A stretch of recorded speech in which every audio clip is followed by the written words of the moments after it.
We view funerals very differently than our ancestors did. In this day and age, we view funerals more for the family and friends of the deceased, for their grieving, than it is for the actual person who died. However, in the past, funerals were regarded with such reverence that people would spend years saving up for a proper funeral for their family members. Why was this so important? Well, if the deceased wasn't buried right, they couldn't get into heaven. If they didn't go to heaven, then they could be a lost soul roaming the earth. Or become something even worse. They could come back as a vampire. This way of thinking was especially believed and feared in both Eastern and Western Europe and in the New World. Catholicism ruled over Europe with an iron grip for centuries.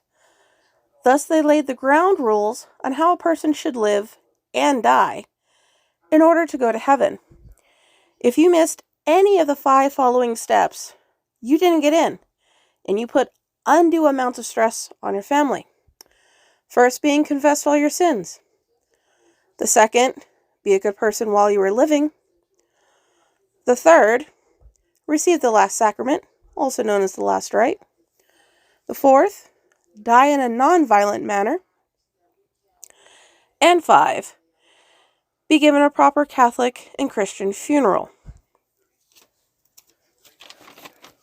If you miss any of those steps, your family would have to pay to get you into heaven and have masses said in your name. That is if they could actually afford the prices that the church was asking to save your soul and to get you into heaven and have all your sins forgiven. If they couldn't, you had a high chance of coming back as a ghost or as a vampire to haunt them forever. This is where vampire burials started to come into play. There are 3 types of vampire burials found in Europe and in the New World. The first burial type was where the would-be vampire would be staked in the chest and have its head cut off and placed either by its feet or in between its legs. This was done in the belief that if the vampire were to somehow wake up, it would forever be trapped in one place, unable to harm the living. Or they would have a scythe, so this way if they did wake up and try and sit up, they would cut off their own head. The second burial type was a little easier.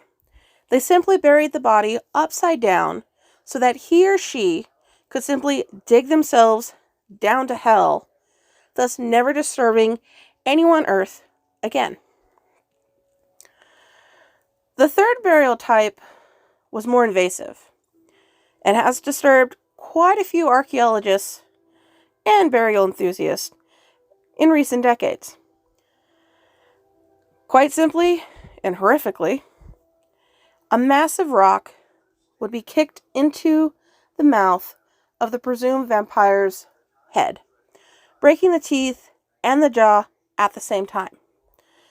The would-be vampire would be buried with maybe a stake driven in the chest or not, and then left for dead. The reason why this has terrified quite a few people is for 2 things. One being that people in the past took this belief in vampires so seriously, and the second being that this could have, may have, been done to people who were still alive.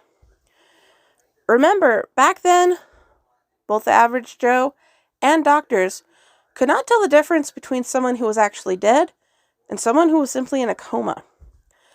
To try and fight this, People were buried with a string attached to a bell that was tied to their big toe.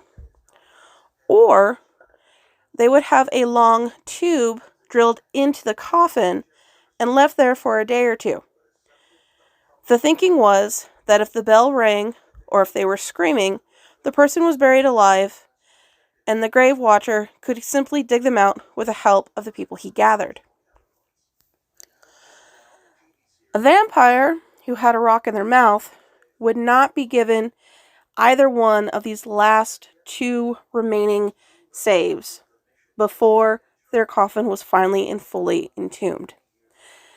That's why people are so terrified and yet interested and fascinated by it. Thank you everyone for watching, and I hope you really enjoyed this video. If you want more information on this topic, please check out my blog on my website, lavishlymysterious.com. Don't forget to like, comment, and subscribe. Until next time, my friends, good night.